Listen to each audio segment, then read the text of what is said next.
In the wake of the recent mass shootings that have taken place in Ohio and Texas, there's been a call. It's like a very generic, thing that comes up every time, universal background checks or enhanced background checks. That's, it's interesting. And, which is its own thing, but part of when you get into that argument, people normally are talking about keeping people that shouldn't have guns from owning guns, or red flag laws. Another one is red flag laws. We should have red flag laws so there can be some kind of star chamber. Somebody makes an accusation, and I'll just use myself as an example so I don't slander anybody.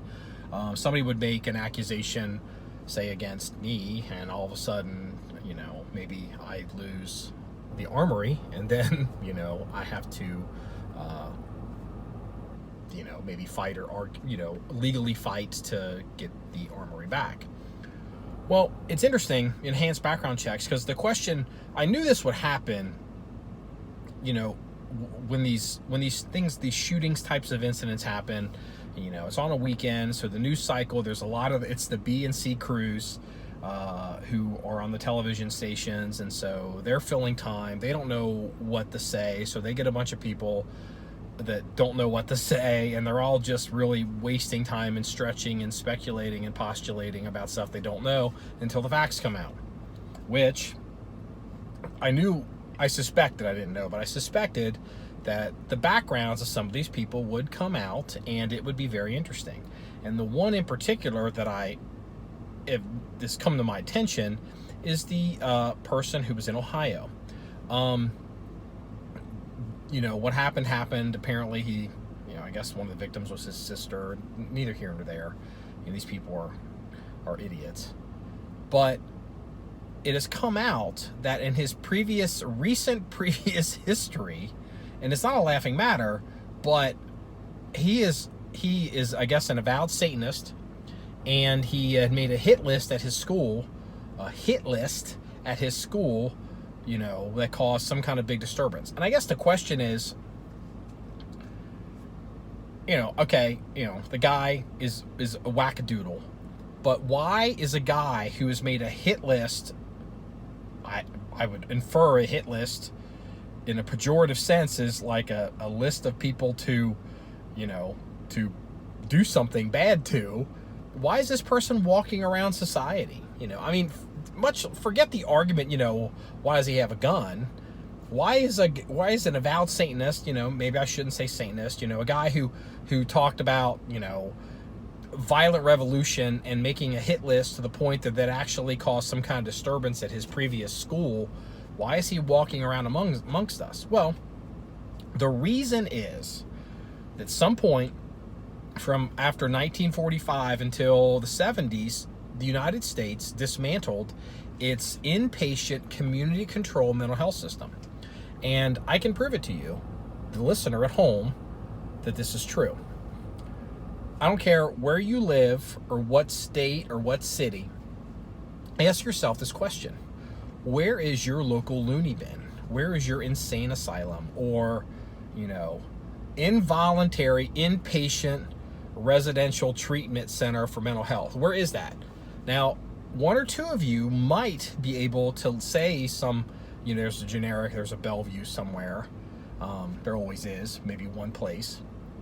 But most cities, most cities in the country have a temporary location, like our local hospital, public hospital, we call it the 7th floor. And on the 7th floor, if you get jammed up and, you're crazy, you get hauled up to the 7th floor of the hospital for X amount of time until, you're adjudicated into the system, and it's normally criminal justice.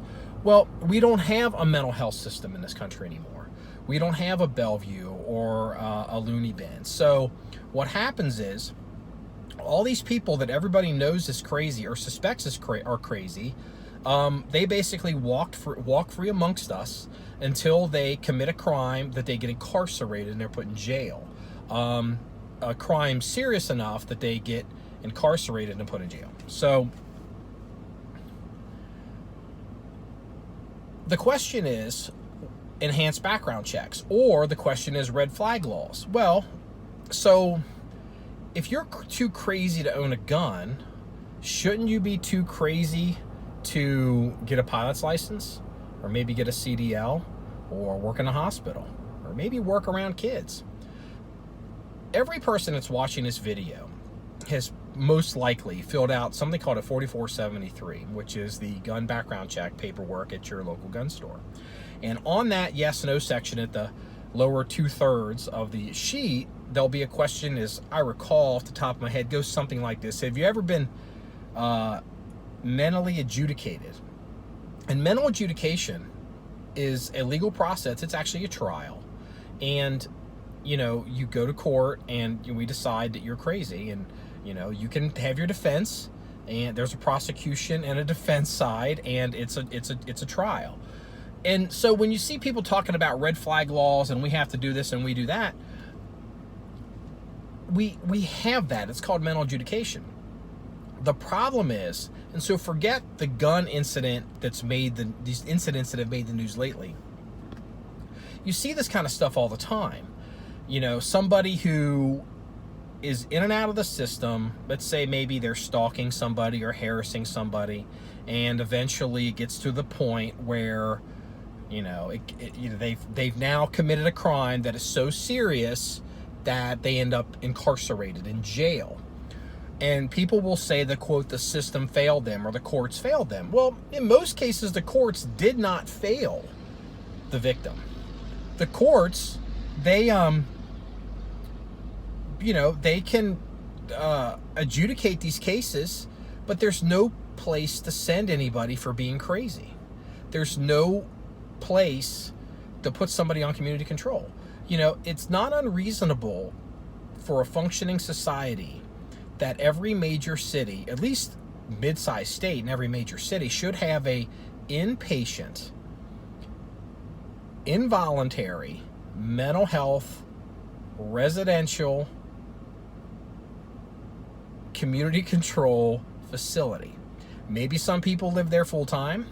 Maybe some people, maybe they only live there at night and they go out to their jobs and do whatever they're going to do, and they got to come back by 5:30, 6:30, and make sure they take their medications and talk to people and to therapists, and they can be under some kind of community control. And you can have different levels of community control based out of that facility. But right now, we don't have a mental health system in this country. Basically, you have to commit a serious felony and you end up in jail. And otherwise, we let crazy people walk around society until they do something bad. Now, back to the question that I asked many of you: can you name the loony bin? Sorry to say it so pejoratively, but I don't know how else to say it. The mental health facility in your area. Most of you cannot, because there is not one. Not for long-term care or incarceration or community control. But you'll find people living under highway overpasses or sleeping in parks in your area. And those people are not homeless. Those people are not,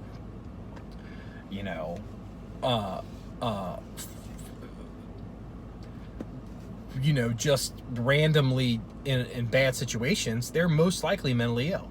And we shouldn't let mentally ill people walk freely in society with no consequences until there's consequences.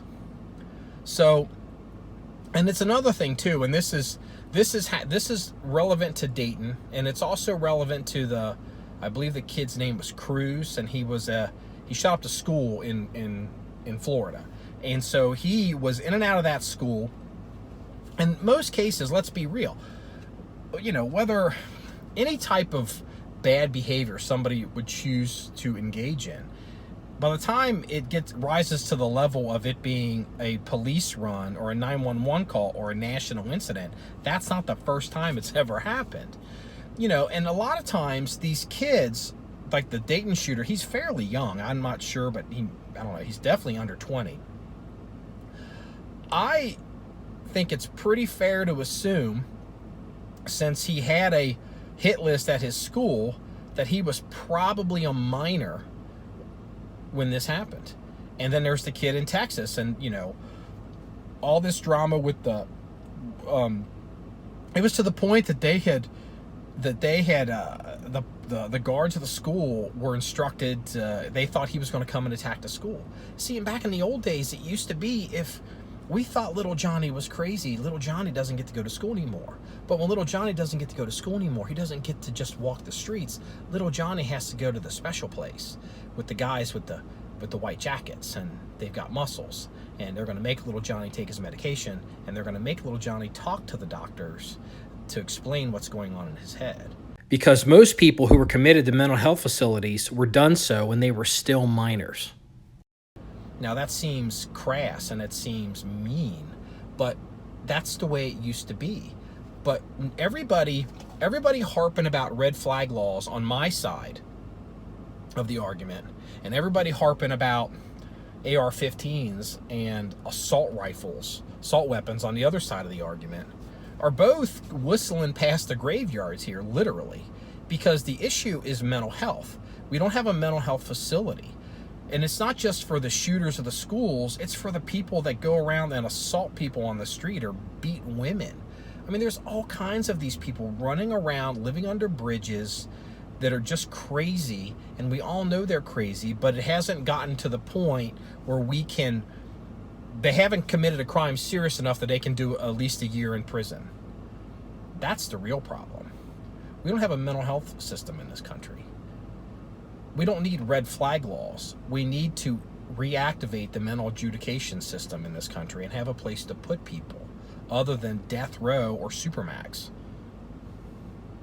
So anyway,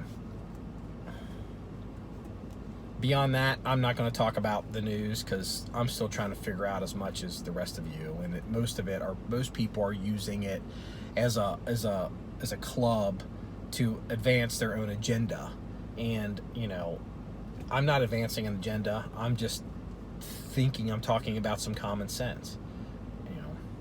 We destroyed the inpatient mental health system in this country.